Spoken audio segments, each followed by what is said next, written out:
千里之行，始于足下。A journey of 1,000 miles begins beneath the feet. We now gather in the Tao to travel the journey together. Welcome to Tao Talks with Derek Lin, where we take a deep dive into the Tao Te Ching by Lao Tzu.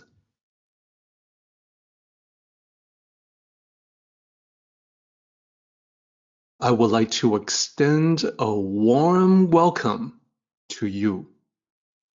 Thank you for joining us. I would like to invite you to center your thoughts and direct your attention to this moment in time, to the here and now, to be fully present and mindfully aware as we all ready ourselves for this sacred process in the Tao with one another. As we are talking about wisdom traditions, including all of these chapters, I want to further emphasize that when it comes to the Tao, it is not east or west. The Tao is something that transcends cultural boundaries. Therefore, anyone from any background, any walk of life is more than welcome to follow the same path as you and me. Now, without further ado, let us continue by beginning our discussion of Tao Te Ching 16, starting with the chapter title.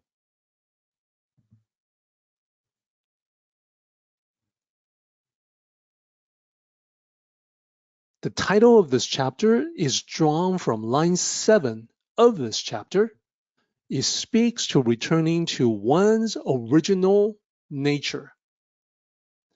This means going back to being who you really are, instead of you trying to fit the image that you have constructed in the material world.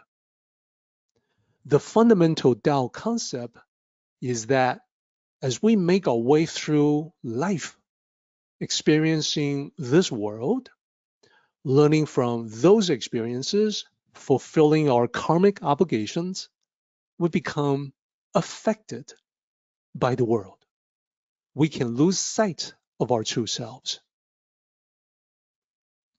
Therefore, the ultimate goal in Tao cultivation is not so much spiritual enlightenment as taught by Buddhism. Rather, it is encapsulated by the title of this chapter, Return to your original nature. Become who you really are.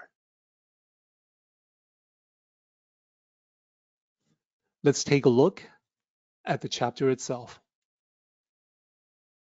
So not quite the 19 lines that we have seen in 15, but still rather lengthy with 17 lines. How do we break this chapter down into multiple sections?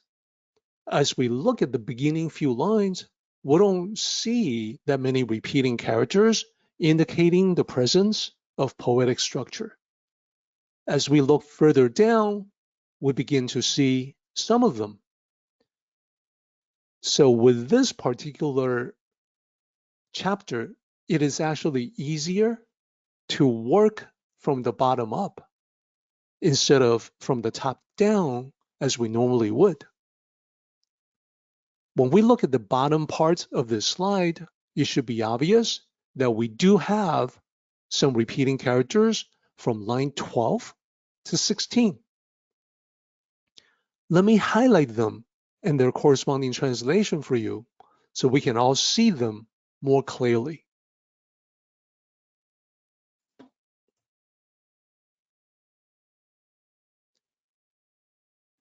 So from 12 to 16, I think you can see that the middle character highlighted in red is repeating itself from one line to the next.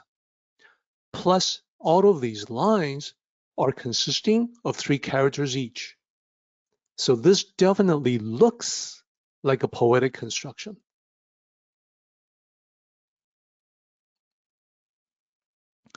Based on this, one may assume there is a sectional division between line 11 and 12, but there is more. Notice how from line 11 to 16, the last character, the third character of one line, is also the first character of the next line. So I'm going to highlight those for you to make them easier to see, but now I think we're in a good position for me to read the chapter from beginning to end, so you get a better sense of what the chapter is about. 道德经 16. Attain the ultimate emptiness. Hold on to the truest tranquility. The myriad things are all active. I therefore watch their return. Everything flourishes. Each returns to its root. Returning to the root is called tranquility. Tranquility is called returning to one's nature. Returning to one's nature is called constancy. Knowing constancy is called clarity.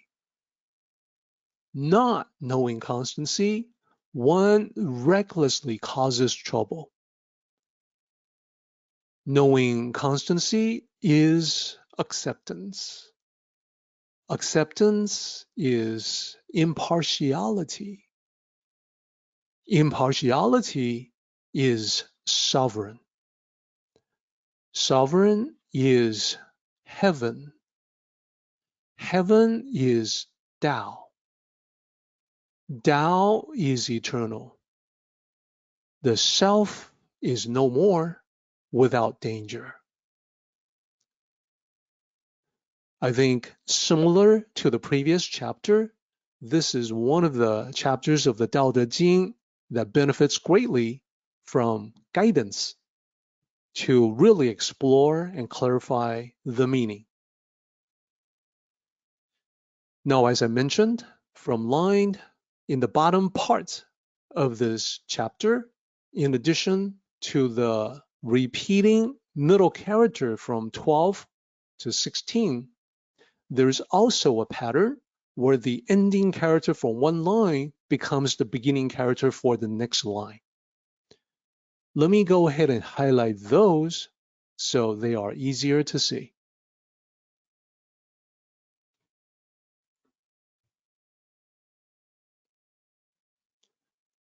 And this goes from line 11 to line 16. When you look at the corresponding translation on the right-hand side, you see the same character is translated the same way. Acceptance at the end of 11 becomes acceptance at the beginning of 12. Same with impartiality, sovereign, heaven, and Tao. So now we can see the last section, ending with the last line, line 17, actually begins with line 11.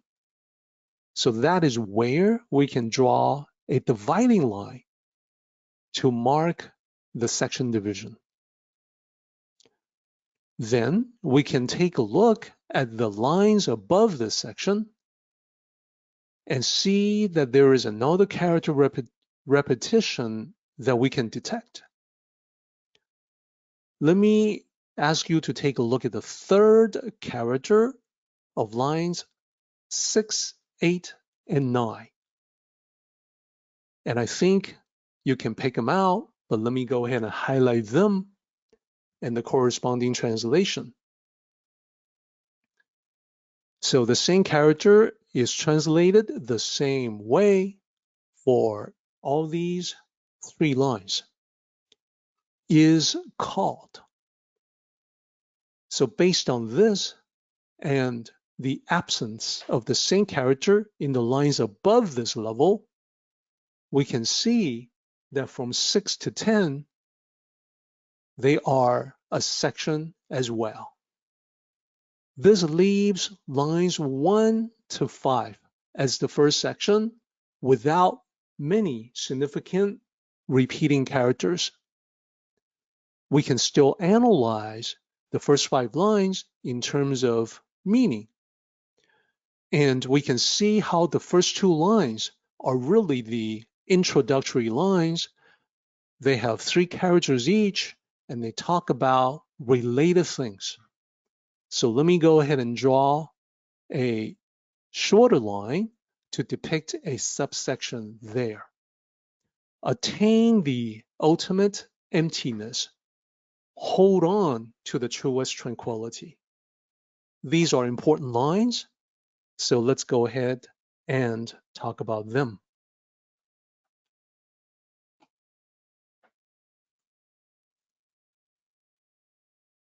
Line 1, attain the ultimate emptiness. So we will break down the first 3 characters of the first line to look inside the meaning. So literally, the first character is to attain. The second character is the character for empty. And then the character right after that, the third character, that is the character for ultimate. It is in fact Ji, that is the second character in Tai Chi. It's actually Ji with a J sound. So what is the ultimate emptiness? What is the attainment of this ultimate emptiness? It is an internal Tao practice of clearing the mind. It is about letting go of preconceptions, distracting desires, and the ego. I think we know from experience that preconceptions tend to distort your perception. If you were already convinced of something, then what you see will tend to reinforce what you believe to be true. This attainment of the ultimate emptiness can be a basis for a meditative practice and detached observations.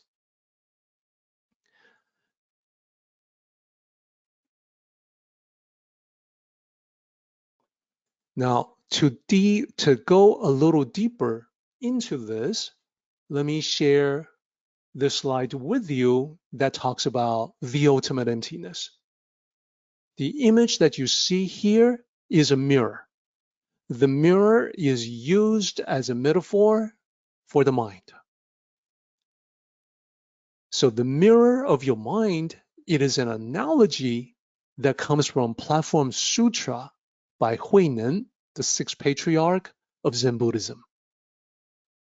It is about how we deal with the external world, the world at large. This mirror representing your mind, it started out being perfectly clear.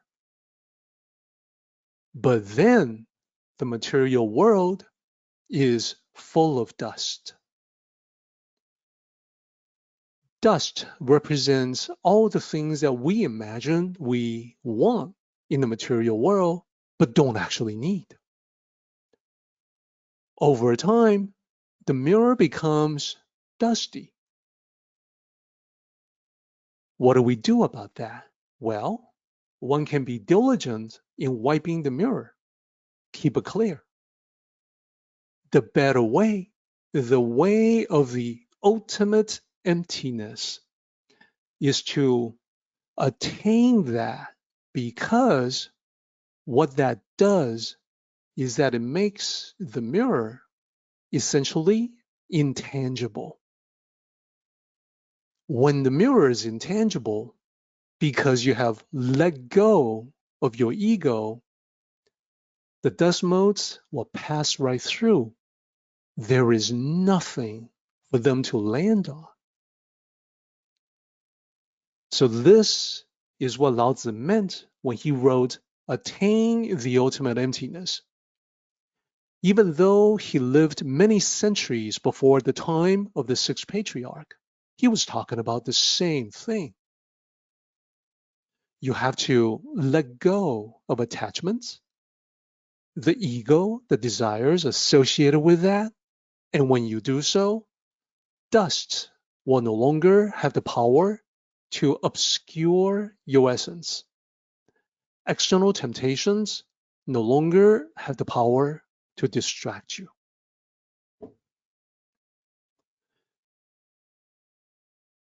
With that, we are getting close to the top of the hour, so we have to jump to the summary. When we talk about the ultimate emptiness and tranquility, it is for the purpose so that we can observe accurately in a detached way, observing without attachments for insights. And that just means we have to empty the mind.